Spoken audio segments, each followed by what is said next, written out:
Well,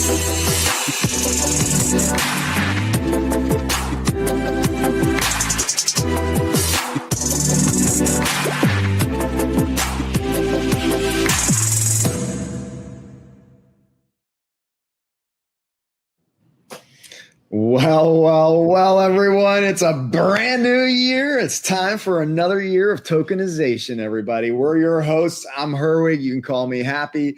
And this is, of course, my co-host, Kyle. How are you? How were the holidays, my friend?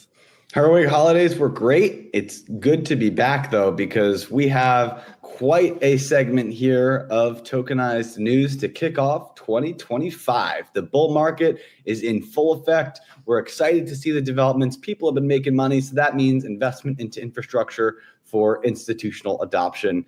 And I'm just ready to get after it. I'm inspired, motivated, and can't wait to kick off the new year. This is the breakout year, Kyle. It's the breakout year for RWAs. Everybody who joined in last year, the year before, the many, many years before that, as long as we've been doing it, this is the year we've been waiting for. I truly, truly believe that. And for many, many reasons, like we've talked about on the show, right? Whether they be the economic environment, the political environment, regulatory is attached to that, or just the adoption that we're seeing from the biggest banks and asset managers in the world, as well as many, many startups innovating in DeFi. We got some cool examples. We're going to talk about that today too, with some RWA Foundation updates and a whole lot more. So Kyle, why don't we dive right on into the first episode of 2025 of the Security Token Show, season 8, we call it. Let's do it.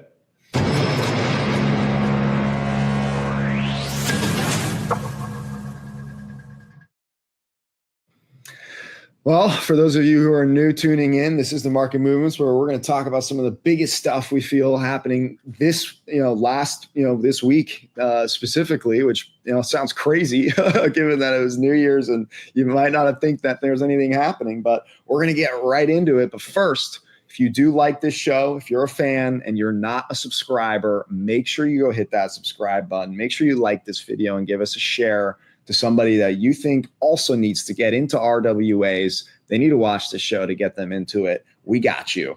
But let's get right into it, Kyle. Wow, we got a big announcement from Frax about their FRXUSD stablecoin, specifically announcing that both the BUIDL fund from BlackRock and Securitize, as well as Superstate's USTB and USCC, will be used as collateral for their stable coin, which I think is awesome, because this is what we're talking about. The future of stable coins to me is everybody following Frax's lead here. And we're going to see this, I believe. On-chain reserves is going to give the biggest confidence to the market. And the only way to easily do on-chain reserves is through RWAs, through a lot of these tokenized, liquidity, low risk, but yield-based products that are important to powering a stablecoin infrastructure. So Kyle, I'm happy to hear your thoughts on this. We've talked about so many times about, the stable coins and the treasury markets and money market liquidity product, correlation. Would love to hear what you're thinking here.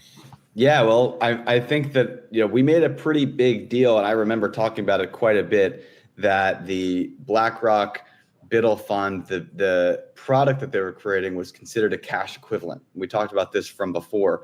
And this is where we see it being a pretty valuable and useful tool, is that it can now back some of these other stable coins. And this is the most decentralized way that you're going to be able to provide those treasury yield exposures to decentralized stable coins. I think that you look at Tether, what they've had to do is take that money into a traditional bank account and buy traditional treasuries. And that's where they've had to be audited by all kinds of different accounting firms over years in order to validate their underlying accounts and treasuries. Whereas now, with some of these more decentralized platforms that don't have a centralized entity to do something like that, BlackRock's BUIDL fund offers that same exposure. Maybe you're leaving some fees on the table, or potentially you could argue you're actually doing it more efficiently because you don't have to go into TradFi, you don't have to get audited in some of these things. But either way,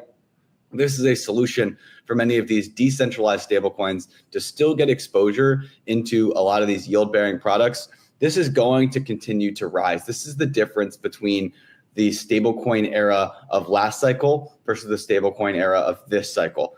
Last cycle, it was all about taking your stables and deploying it into risky collateralized positions in super volatile market assets.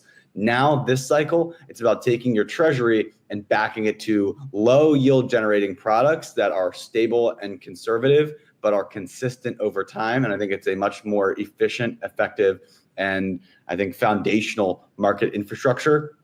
So that then, if you want to chase yields, you can go do that with your collateral. You can go do that with other positions, but you're not, it's kind of like when you're rock climbing, like you need to have like one locked into the side of the wall to make sure that you're not going to fall. If both your grapples and the other grapple you're tethered to are both wildly volatile, you're going to have a tough time climbing the mountain. And so I think fortunately we've seen that they've learned from their mistakes across the industry, which is a great thing. Yeah, I think that's spot on. It's going to lead to a lot of innovation and a lot of cool constructs into DeFi when we have that kind of foundation and stable coins collateralized with on-chain products like this. That's the future. That's the absolute trend of 2025. We're going to see hundreds of billions of dollars in growth in both these sectors, I believe. And speaking of predictions, Kyle, we saw that STM, we reported over 50 billion. We're nearly at 51 billion in tokenized assets across tokenized debt and bonds, which is, I think, nearly 20 billion, as well as, of course, all the equity and fund products that have been tokenized out there and other different, tokenized assets that we're tracking right now. And by the way, that's not the full market because we don't cover the full market just quite yet. So, we know it's even more, folks, but we're tracking over 50 billion. That's a big, big number. I think a lot of people even predicted that we would get to 50 billion this year. We already ended 24. If you do your research. So 50 billion is a great place to start the year. Where are we going to end the year? And that, by the way, is 200 billion in stable coins behind that. So if you take that full RWA market picture, we're talking 250 billion to start the year in RWAs. Okay. That's a very big number. I think a lot bigger than most people realize. $750 billion. That's a significant chunk.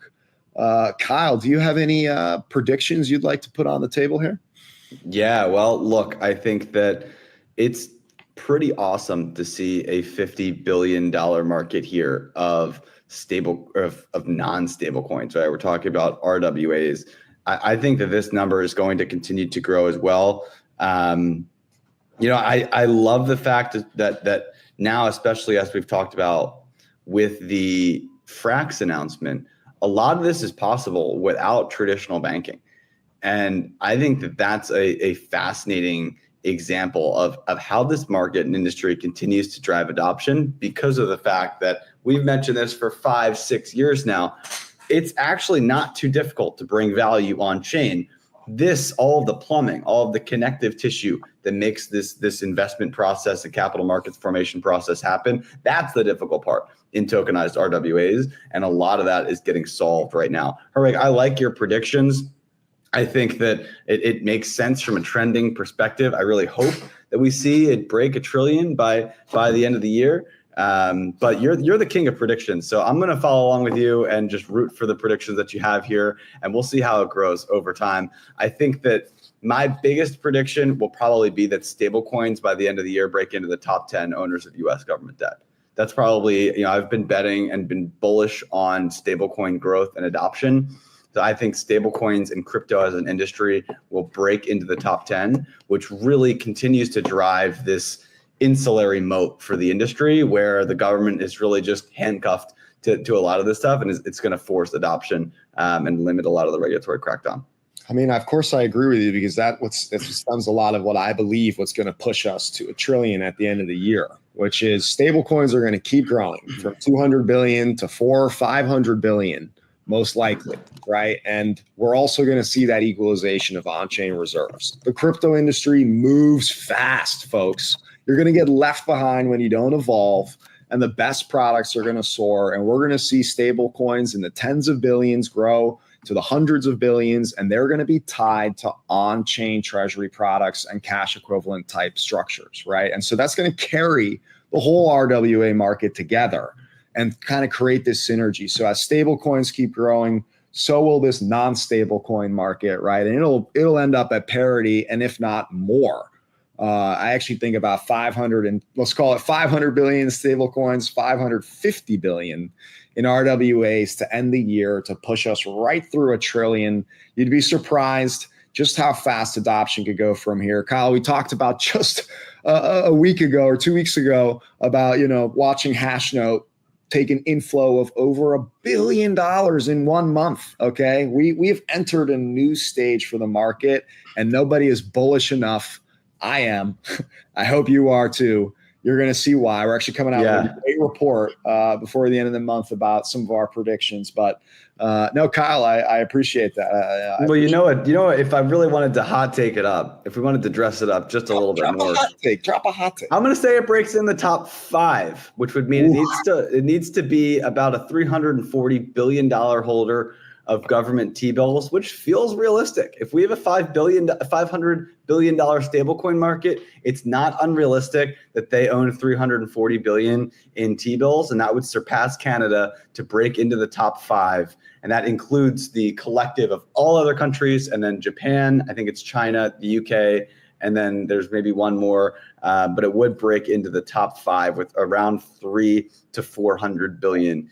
So maybe 350 billion. What you're also saying is if Tether were to just 3x its current position, it would be bigger than Canada as a debt holder of US. It would be top 5. Tether alone would be top 5. Yeah. That's like, people let that sink in. That's an awesome prediction, Kyle. Yeah. So that's what we'll go with. Now let's get into some DeFi, because this is where things are getting cool this year as well. The bridge between RWA and DeFi is happening, folks. We're finally there. The infrastructure is there.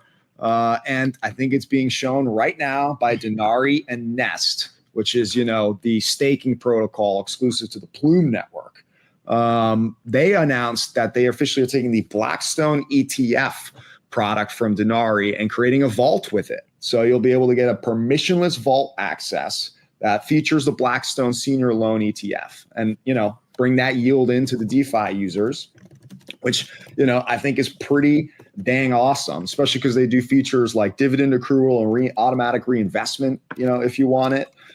So this is what we've been talking about very early on, that we just had no use cases. And now over the last year, but especially now in this example of a tokenized Blackstone, and finally a Blackstone and not just a BlackRock product, right, is now in a vault into DeFi producing yield. And this is just going to be another mega trend for the year for 2025. We're going to see a lot of this, and you can better believe that I'm sure this is not the first or last product, I should say, that Denari and is going to bring to the Nest staking platform. So we're going to see, I bet, a bunch of these stocks, which is what we've been saying last year, Kyle. We saw the surge of tokenized public equities in 2021 and that sort of cycle, and we're going to see it again, folks. We're going to see it again.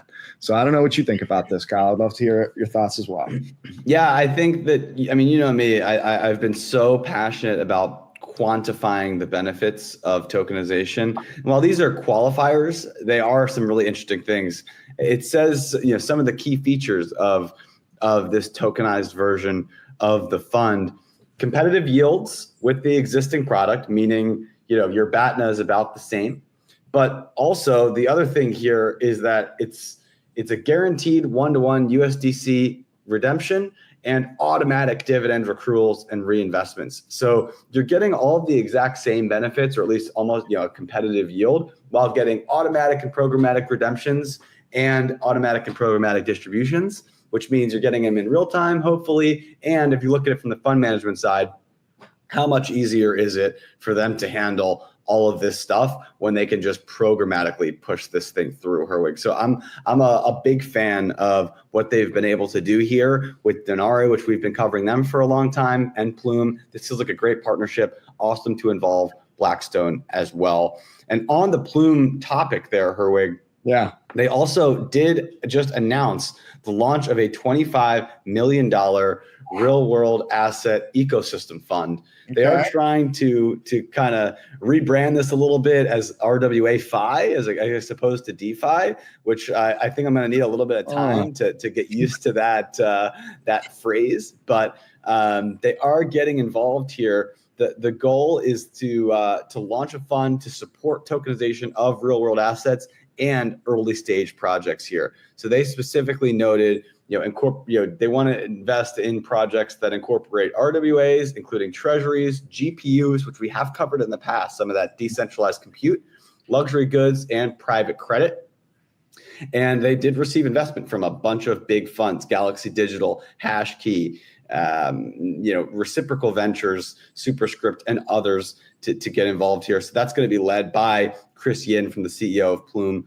And so they're very excited to invest in innovative products, as we mentioned, vertically integrated ecosystems that contribute to the full stack ecosystem of Plume, as well as driving retail adoption, institutional integration, and cross-chain interoperability. So many of the things that we've been talking about are needs in the industry. They not only agree, but they're putting their money where their mouth is. Any thoughts on this new fund, Herwig?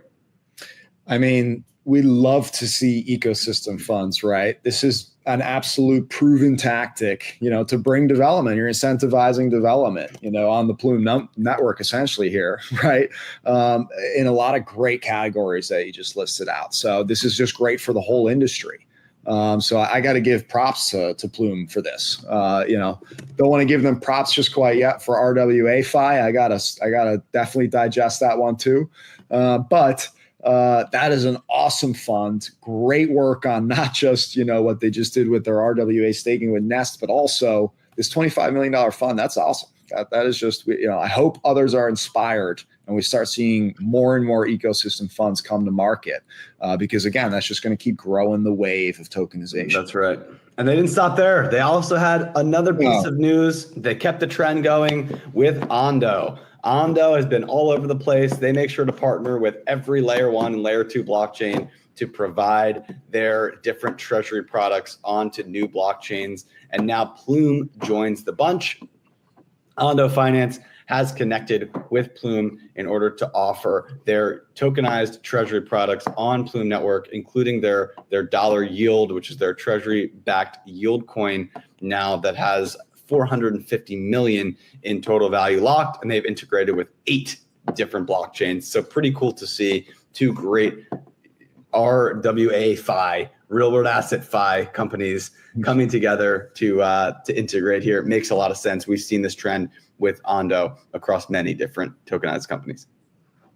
Yeah, no, I mean, Ondo's, a leader, and that makes a lot of sense to bring USDY into the Plume network. I mean, as part of their vision to try to bring that whole ecosystem together, only makes sense to include Ondo's USDY product, of course. So I don't think they stopped there either, right, Kyle? No, they didn't. Tossing another 200 million in carbon allowances with Masir. So, man, that's just way more tokens coming to market, all through Plume, plus an ecosystem fund to come behind it, plus a staking infrastructure to boot. That's pretty cool. For those who are curious, Masir is based out of Abu Dhabi. But 200 million in carbon allowances coming to the Plume network. Yeah, so Plume out here crushing it, as well as Ondo, as always, and some really cool stuff from the rest of the segment here, Herwig. But I think that it's time to move into segment 2 with some exciting updates from your side. That's right, the RWA Foundation. Let's give it a quick brief.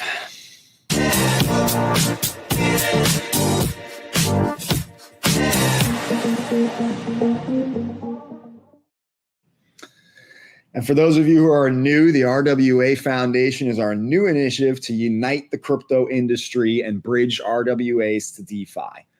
We actually have been working on this hard over the last year, 2024, to introduce a large ecosystem of partners and really bring together our vision of how we plan to really create what we believe will be the largest community of crypto natives for RWAs, right? And this is a very big deal to us because we see both the adoption of TradFi and the endorsement of tokenization from the biggest thought leaders in the space. And we also see the opportunity in the world of democratized finance and DeFi and what RWAs presents for that. And so we are trying to make sure that crypto natives have a voice that can unite and we can bring together a community. We've partnered up with a lot of great firms that are in the industry, the big L1s, the big L2s, the tokenization engines, the marketplaces, the big real estate focused firms, the big tokenized stocks, just everything under the gate. And we wanted to, work together to further the adoption and advocate for tokenization, right? So make sure you go check out our white paper. We released it on Christmas Eve. Feeling generous, getting it out there just in time. So go ahead and give yourself a little delayed gift and go read our white paper. I would love your feedback. I think you're going to love it.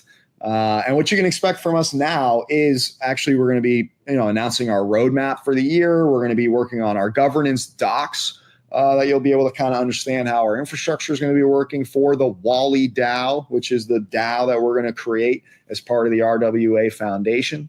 And you'll be hearing a whole lot of more cool announcements regarding, of course, the TGE, the minting of the token, as well as how you can qualify for the future airdrops and more special announcements like new members and such. So come on in, tap in, check out our Telegram, follow us on X at RWA Foundation, a little underscore behind it. I'm sure you'll find it. And thanks for watching. Make sure you check in every week for our RWA Foundation update. Let's keep on up with the show.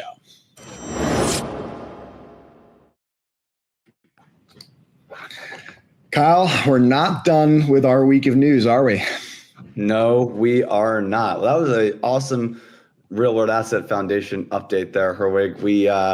We can't wait to see that thing grow. Love what you and Jason and all the partners have been able to do there. But we're rolling into the Token Debrief, and we do have some great updates. Again, as you mentioned at the top of the show, just because it's New Year's, just because it's a holiday weekend, doesn't mean these markets are closed and doesn't mean that people aren't pumping out updates. And I'm going to lead it off with the company Mizuho Securities. Now, Mizuho Securities has partnered with Blue Sky Solar. They're actually launching a private security token offering to fund their solar power business. So this is another Japanese STO coming out of the kind of the green bond style of industry vertical. I don't believe it's directly a bond. I think it's actually much more of a revenue share from a traditional company.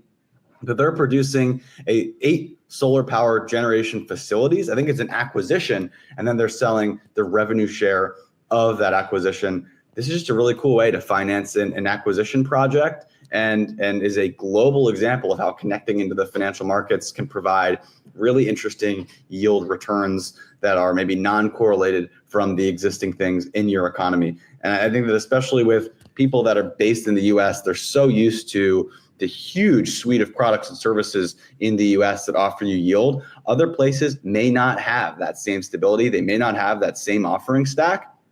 So being able to get consistent yield from interesting products and projects that are non-correlated from your existing economy or your existing, suite of investment offerings is really, really interesting. They don't talk about the actual percentages here that I've seen in the article that I was able to use, but I do know that they're going through that Nomura-founded Boostry platform that we've covered it many times here before. So great to see another cool security token offering come to market. Popular platform, Boostry, and to your point, very cool to see the energy sector continue to grow from a tokenization perspective. Lots of unique constructs and ways you can expose yourself to that asset class. That's and right. Mizuho is leading the way, I guess. Here in this case, they said it was their first infrastructure private placement fund to be tokenized in Japan, trying to claim that title there. So good for them. And speaking of actually Franklin Templeton, who made a partnership last year with, I believe, SBI to go into Japan, is right on the nose here. And I think we now know how they're going to do it because one of their executives, Roger Bay, said that is officially sort of confirmed to Blockworks here that Benji will be going international in 25. So this year, obviously. Very exciting stuff. And they also mentioned that they're going to continue to eye up some more ETFs and things like that. So we're looking at a very exciting time for the year, just with Franklin Templeton leading the way there.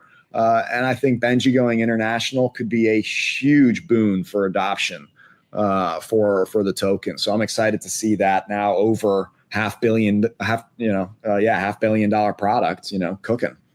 Yeah, this is great. This just continues that. Now we have the infrastructure from BlackRock being able to take these products and stake them as cash equivalents. Now Benji is creating a global solution that can offer kind of that same level of foundation. So it really is the globalization of financial markets that's happening right before our eyes. This year is going to be so much fun. And speaking of one of those use cases, CBDCs, have a very polar response around the world, including Russia, which of course has been facing sanctions, and they've been trying to sort of accelerate their CBDC. Well, guess what? A bunch of the banks don't really like it and are complaining to Parliament, saying that they are trying to be put out of business with the CBDC. So, who knows what's going on over there and how that rollout ultimately plays out. But it's worth pointing out, that ultimately, CBDCs have a very, potential infrastructure replacement to an entire banking system.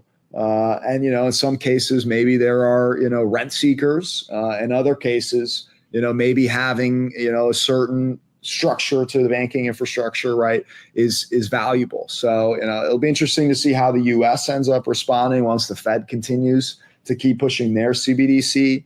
We know that there's a lot of, sort of negative reception around it here in the United States as well. Meanwhile, China continues to just, roll it out completely in full success and continuing to grow it out for their, citizens to use. So it's interesting how CBDCs will also end up playing out this year, Kyle. What kind of true acceleration and adoption we start to see of that technology? Because mostly it's just been a lot of talk other than a few, use cases here and there.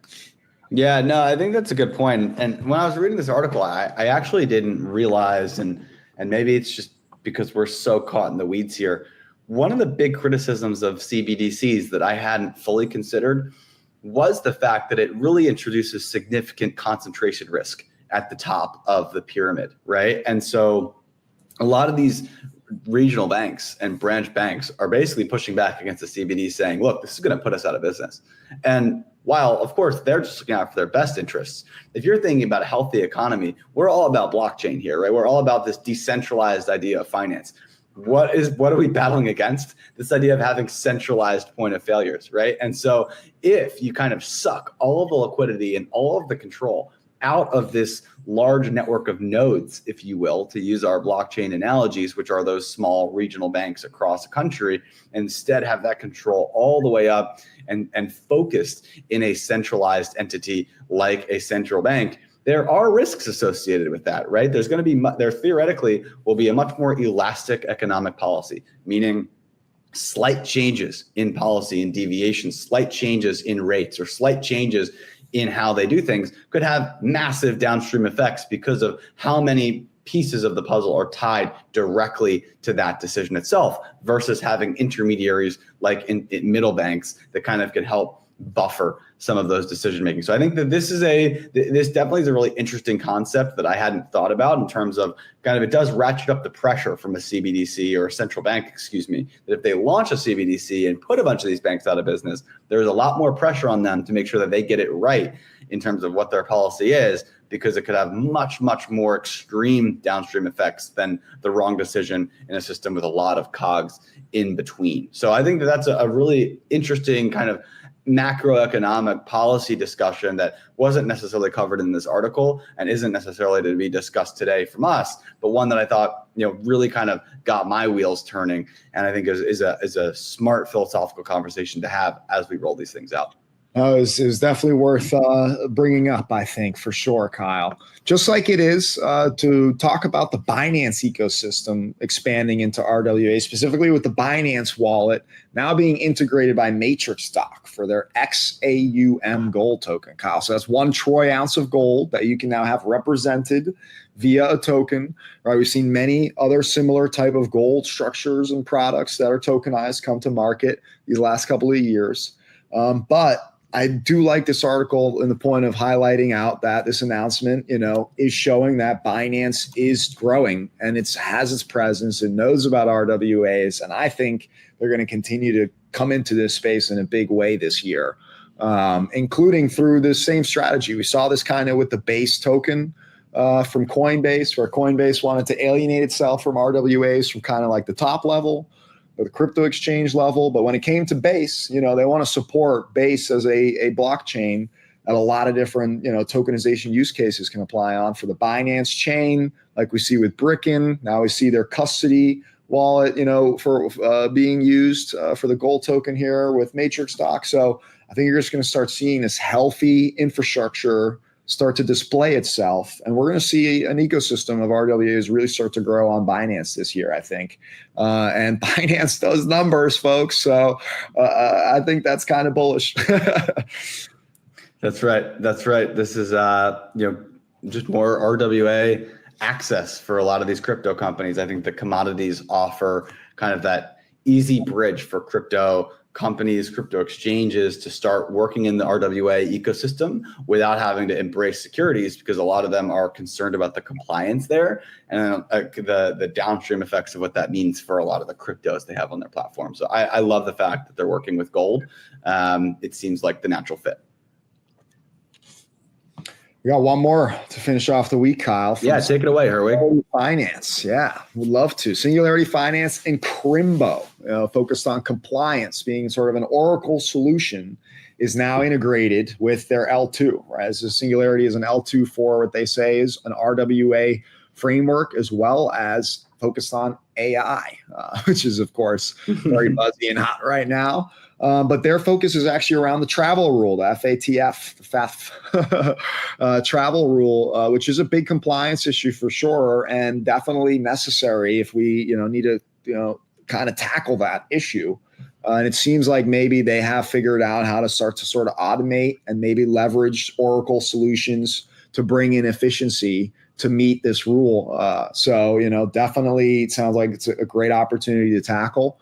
If they can pull that off. Not many sort of focus on this, less sexy compliance stuff. But being a compliance guy myself, it is sexy. So good for them. Good for Crimbo and Singularity for making that sort of integration. And I'm sure it'll hopefully attract some high quality issuers to them. But yeah, it's important. It's important stuff. And a lot of the, I would say, legacy blockchain solutions weren't built to accommodate a lot of these needs. So great to see companies that are filling in those gaps.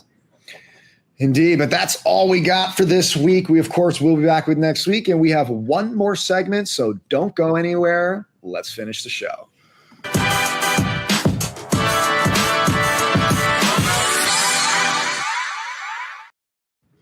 All right, Herwig, how you feeling? Feeling great. Kind of a lot of pressure because we have to pick a company of the year, and we're not going to do that right now. So don't get your panties in a bunch, everybody. Don't get your hopes too high. That'll be happening soon. So we are going to have just a regular first entries for company of the year for 2025 this week. Okay. So the first entries, of course, that means you and I are each going to pick a company of the week that we thought, deserve that spotlight so that they will be entered for consideration for next year this time. And very soon we'll be hearing, Kyle. I don't know what your thoughts are. I don't know. We haven't even discussed it all too much, a little bit here and there. But company of the year for 2024. Oh, that's a big choice. It is such a big industry now, Kyle.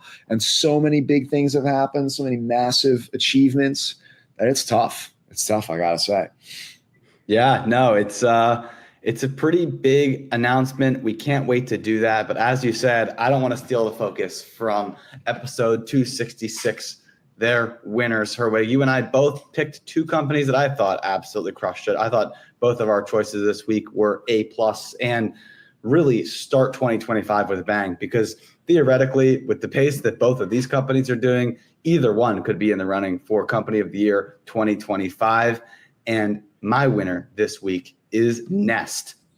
Nest is the staking protocol that's built on Plume that just announced today, or within the last couple of days, that they have now launched this vault product with Blackstone's ETF that delivers those yields onto Plume's mainnet. So this is that vault for lending that uses the Blackstone ETF product in order to back the yields there. And it allows for all of the programmatic benefits of yield generation in a decentralized manner on Plume, which has been such an exciting project out of 2024 and 2023. So I love this project because the vaults make a ton of sense. They've backed it to Blackstone, which is really, really important in terms of providing that stability. But because of the fact that they've made this a programmatic and DeFi kind of encapsulated offering, it really does fit the true ethos of decentralized finance and blockchain technology. So for that reason, Nest is my winner. That's a great choice, Kyle. I love that for so many reasons. One, because Nest, is making some great bets on their ecosystem infrastructure, I think, in terms of bringing also a great product library in partnership with Denari, to the table. And this is a trend, folks. This is what we're talking about. This is a highlight trend for the year. Vaults and RWA staking will be a massive driver for adoption for crypto natives and for just tokenization in general. So Nest leading that charge, kicking us off for the year. Well-deserved. Great choice, Kyle. Thank you, my friend. But it doesn't just take one to build a village. It at least takes two. So please tell me more. We're capable of a lot. We're capable of a lot together.